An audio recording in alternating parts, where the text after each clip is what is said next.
Enjoyment Unlimited. The number one hit music station.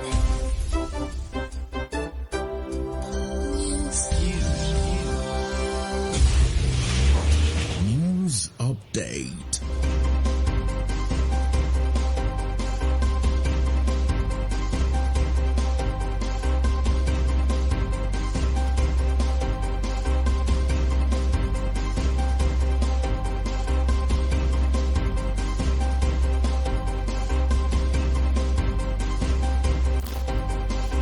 Good evening and welcome. Hi, I'm Joseph Oyikola with the Carnival Radio News Update.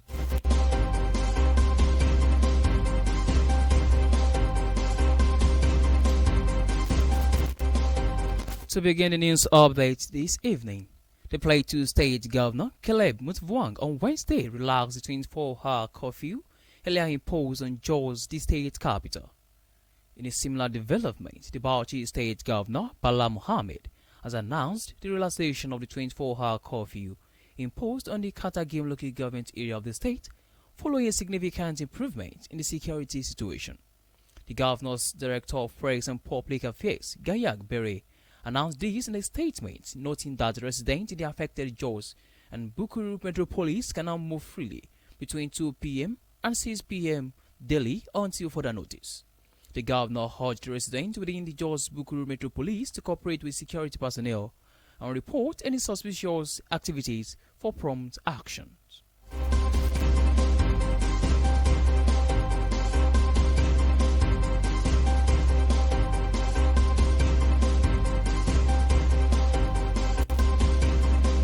Meanwhile, the Minister of Information and National Orientation, Mohammed Idris, has said that the Tinubu administration's primary goal is to rectify historical missteps and not impose hardship on Nigerians.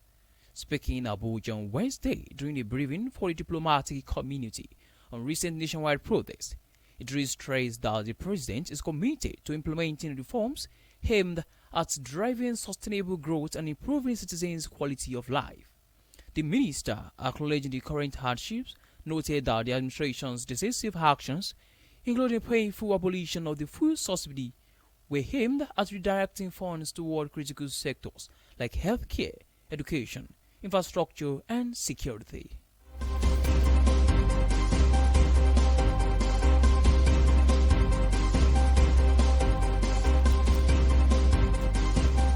In the meantime, the Department of State Services (DSS) says it is currently investigating 7 police nationals arrested in connection with the violent and bad governance protests in Kano State. The spokesperson of the DSS, Peter Afunoya, revealed this while the Minister of Foreign Affairs, Yusuf Tuga, held a meeting with members of the diplomatic corps on Wednesday. Reacting to questions, the DSS representative explained that the Polish nationals were picked up over the display of foreign flags during the protests in part of Northwest. According to him, those picked up are being investigated, further assuring that the arrest was not a targeted attempt on Polish nationals.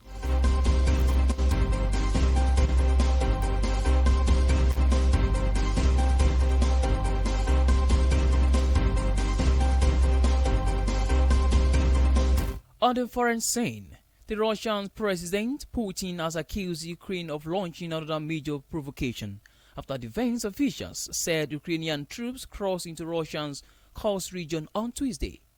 Moscow said troops supported by 11 tanks and more than 12 armored combat vehicles crossed the border near the town of Zudar, 10 kilometers from the front line. The Russia's Chief of General Staff Valentin Garazumov, in a televised remarks broadcast on Wednesday, told President Putin that the advance into Kursk region had been stopped with Russian forces continuing to destroy the adversary in areas directly adjacent to the Russian-Ukrainian border.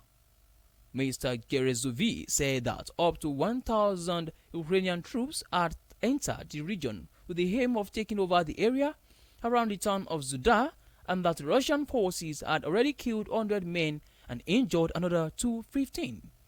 Ukraine is yet to comment on the Russian allegations.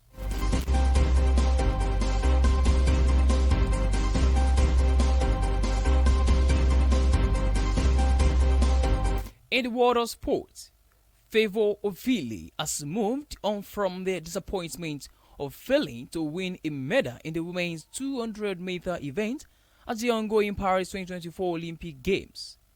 Olive Ofili finished in 6th position in the final of the event on Tuesday night, clocking 22.24 seconds.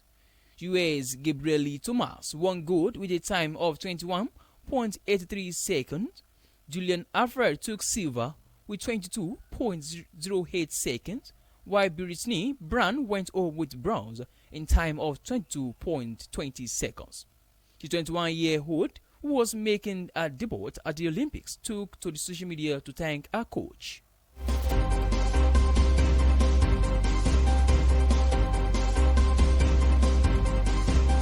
And that ends Carnival Radio News Update. Thank you for listening.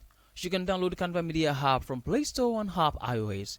You can also check out our website at www.carnivalmedia.ng. Good evening.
Ẹ kúrọ̀lẹ́ o.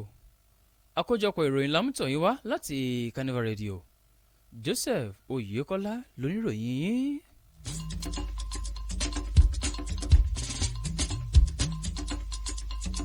Nínú àkójọpọ̀ ìròyìn fún ti ìrọ̀lẹ́ òní, gómìnà ìpínlẹ̀ Plateau Caleb Mutfwang lónìí ọjọ́rú ti gbéṣẹ̀ kúrò lórí ìséde oníwákàtí 24 tí ó ti pàṣẹ rẹ̀ tẹ́lẹ̀ ní ìlú Jos olúìlú ìpínlẹ̀ náà.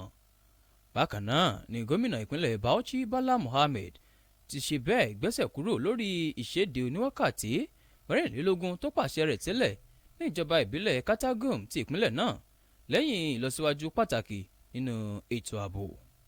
Olùdarí ẹ̀ka ìròyìn àti ọ̀rọ̀ ará ìlú fún gómìnà Caleb Géyà Àgbẹ̀rẹ̀ kéde èyí nínú àlàyé kan tí ó dẹ̀ sọ ní àsọyẹn pé àwọn olùgbé ní ìlú Jos àti Bukuru ti ní àǹfààní láti máa rìn káàkiri láti aago 2 ọ̀sán àti aago 6 ìrọ̀lẹ́ lójoojúmọ́ títí tí àwọn fi máa fi ọ̀rọ̀ míì léde.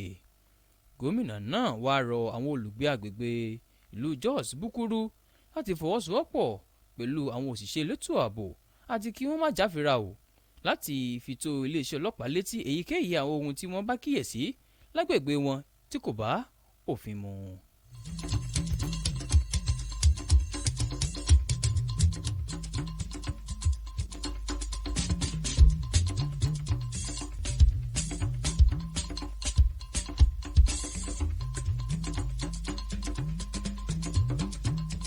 Mínísítà fún àlàyé àti ìlanilọ́yẹ̀ ní orílẹ̀-èdè Nàìjíríà Mohammed Idris ti sọ ní àsọyẹn pé ohun àkọ́kọ́ tó jẹ́ ìṣèjọba ààrẹ Tinubu lógún ni láti ṣe àtúnṣe àwọn àìṣedéédé àwọn ìjọba tó ti lọ, kì í ṣe láti dákún wàhálà tí àwọn ọmọ orílẹ̀-èdè Nàìjíríà kojú. Nígbà tí ó ń sọ̀rọ̀ ní Àbújá lónìí lákòókò àpéjọ kan fún àwùjọ diplomatic lórí àwọn ìfẹ̀hónúhàn eléyìí tó ń lọ lọ́wọ́ jákèjádò orílẹ̀-èdè yìí, Idris tẹnumọ́ pé gbogbo ìgbésẹ̀ tí ààrẹ gùn lé ló wà lójúnà àti lè mú ìdẹ̀rùn bá orílẹ̀-èdè Nàìjíríà o àti láti jẹ́ kí ìdàgbàsókè tó lóòrìn bá orílẹ̀-èdè yìí.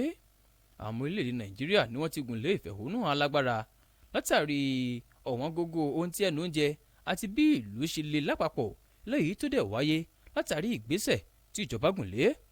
Alákòóso náà wá sọ bọ̀m̀bọ̀ pé lóòótọ́ òun mọ̀ pé ìgbésí ayé kò dẹrùn fún ọ̀pọ̀ ọmọ orílẹ̀-èdè Nàìjíríà o tó dẹ̀ tún ní kí ẹ sì wá máa wò ó àwọn owó ìrànwọ́ tí ààrẹ Bọ́lá Tinubu yọ kúrò lórí epo bẹntiró lẹ́yìn ló wà o láti ná owó náà sí àwọn ibòmíì bíi ètò ìlera, ètò ààbò, ètò ẹ̀kọ́ àti àwọn nǹkan tó ṣe kókó ní orílẹ̀-èdè Nàìjíríà.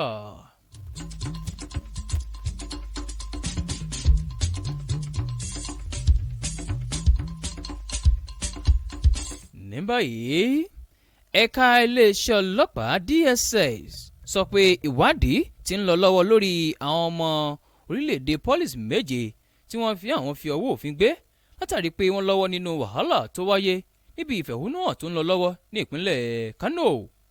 Agbẹnusọ fún àjọ DSS Peter Afunaya ló sọ eléyìí di mímọ̀ nígbà tí alákòóso fún ọ̀rọ̀ òkèèrè Yusuf Tuga ṣe ìpàdé pẹ̀lú àwọn ọmọ ẹgbẹ́ Diplomatic Corps lónìí. Ní ìdáhùn sí àwọn ìbéèrè, aṣojú àjọ DSS ṣàlàyé pé àwọn ọmọ ìlú Polish ni àwọn ti fi ọwọ́ òfin gbé o látàrí ipa pàtàkì tí wọ́n kó lórí bí wọ́n ṣe ń ju àsíá orílẹ̀-èdè Russia ní ìlú Kano. Gẹ́gẹ́ bí ó ti sọ, ó ní àwọn tí ọwọ́ òfin tẹ̀ yé níṣẹ́ ìwádìí tó lóòrín ti ń lọ lọ́wọ́ lórí ẹ̀ o pẹ̀lú ìdánilójú pé àwọn kò ṣe léyè láti tako orílẹ̀-èdè Polish.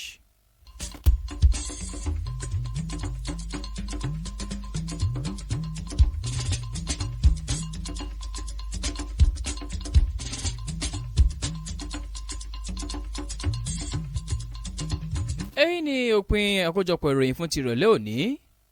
a lè darapọ̀ wọn lórí ojú òpó ìbánidọ́rẹ̀ẹ́ Carnival Media àti ojú òpó ayélujára wa www.carnivalmedia.ng.